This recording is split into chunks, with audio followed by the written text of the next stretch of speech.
Прывітанне, сябры! З вами Яніна і гэта праект «Дзікае паляванне». Мы працягваем зрываць маскі з твараў здраднікаў і забойцаў беларускага народа. Усё, што мы робім, адбываецца дзякуючы вам. Калі ведаеце кагосьці, пішыце. Ссылка ў апісанні.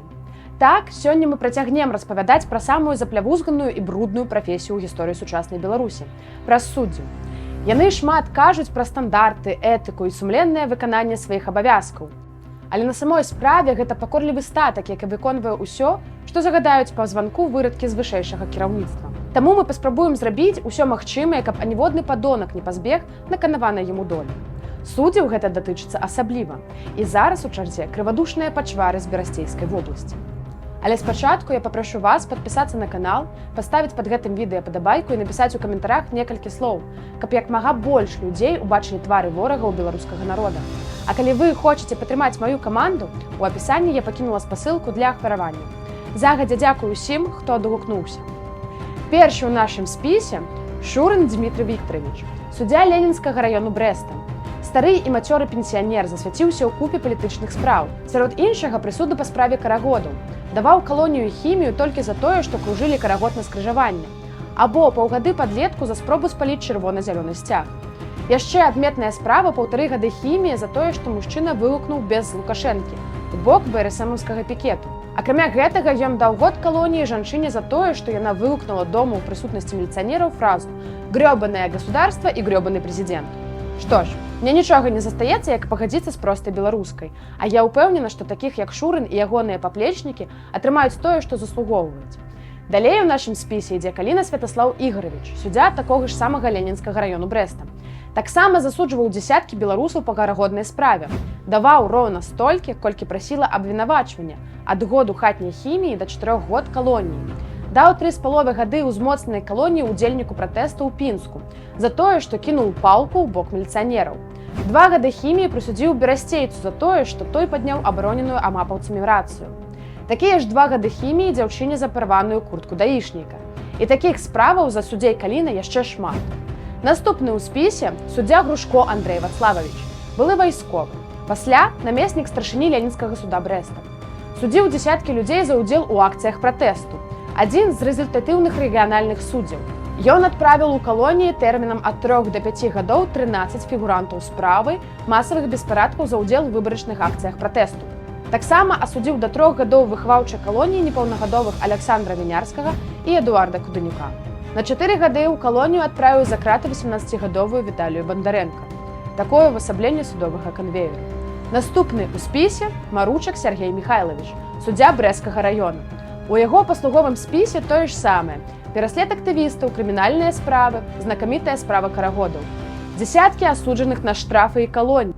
Напрыклад, даў 1,5 гады беларусы за размяшчанае ў вайбер-чаце відэа, якое суд прызнаў загадзя ілжывымі звесткамі аб эканамічным і сацыяльным становішчы Рэспублікі Беларусь. Або 2 гады мужчыне за абразу Лукашэнкі. Мяркую, нельга абразіць таго, у каго няма гонару, сумлення і сораму. Гэта датычыцца як Лукі, так і вось такіх вось суддзяў. Ідзем далей. Клышпач Інна Пятроўна, суддзя Маскоўскага раёну Брэста. Усё, як і ва ўсіх, у тым ліку і карагодная справа, і прысуду за абразу Лукі. Напрыклад, дала 2 гады хіміі хлопцу за камент у аднакласніках, калі гэты клоун здохне, будуць святкаваць тыдзень. Або 1,5 гады хіміі за каментары пад фоткамі 2 міліцыянераў – Шлупакова Александра Леонидовича і Шрамова Сергея Уладзіміровича. Апошняя на сёння Крамянёўская Святлана Барысаўна, суддзя Брэсцкага абласнога суду. Збольшага яна разглядае абскарджванні на суды ніжэйшых інстанцыяў, але з відавочнымі вынікамі. Яе самая вядомая справа – пасмяротны прысуд загінуўшаму падчас пратэстаў Геннадзію Шутаву. І 10 год калоніі ўзмоцненага рэжыму сведку забойства Александру Кардзюкову. Адзінае, чаго магу пазычыць Святлане Барысаўне, дажыць да дня, калі яна сама будзе сядзець на лаўцы падсуду.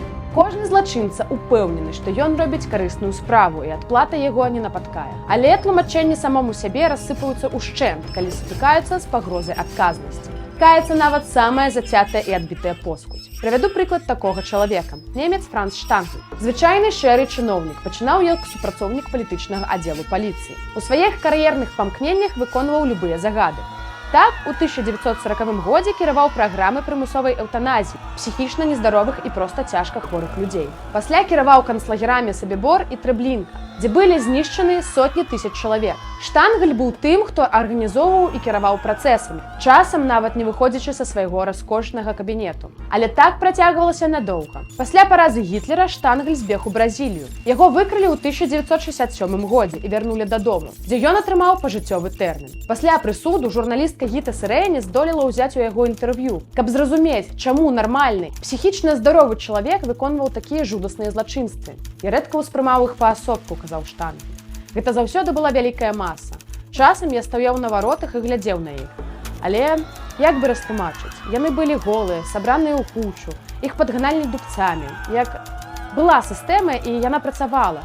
Паколькі яна працавала, яе нельга было спыніць. Ён спачатку адмаўляў сваю персанальную адказнасць і акцэнтаваўся на тым, што ён сам нікога не забіваў. Але пасля чарговай працяглай гутаркі ён нечакана сазнаўся. «Я ніколі спецыяльна нікому не нашкодзіў», – сказаў ён, і пасля некалькіх хвілін маўчання выціснуў з перакошаным тварам. «Але я быў там. Я вінаваты». На шчасце, гэта не дапамагло яму выйсці з дюссельдорфскай турмы, дзе ён і помер 28 чэрвеня 1971 года. Рана ці позна кожны з такіх злачынцаў адкажа перад сабой і людзьмі. А мы будзем рабіць усё магчымае дзеля набліжэння гэтага моманту. Дзяліцеся ў каментарах вашымі думкамі наконт адказнасці гэтых прадажных людзей у будучыні. А таксама пішыце на пошту і даслайце новых фігурантаў. З вамі была Яніна і гэта дзікае паляванне. Да новых хуткіх сустрэч. Жыве Беларусь!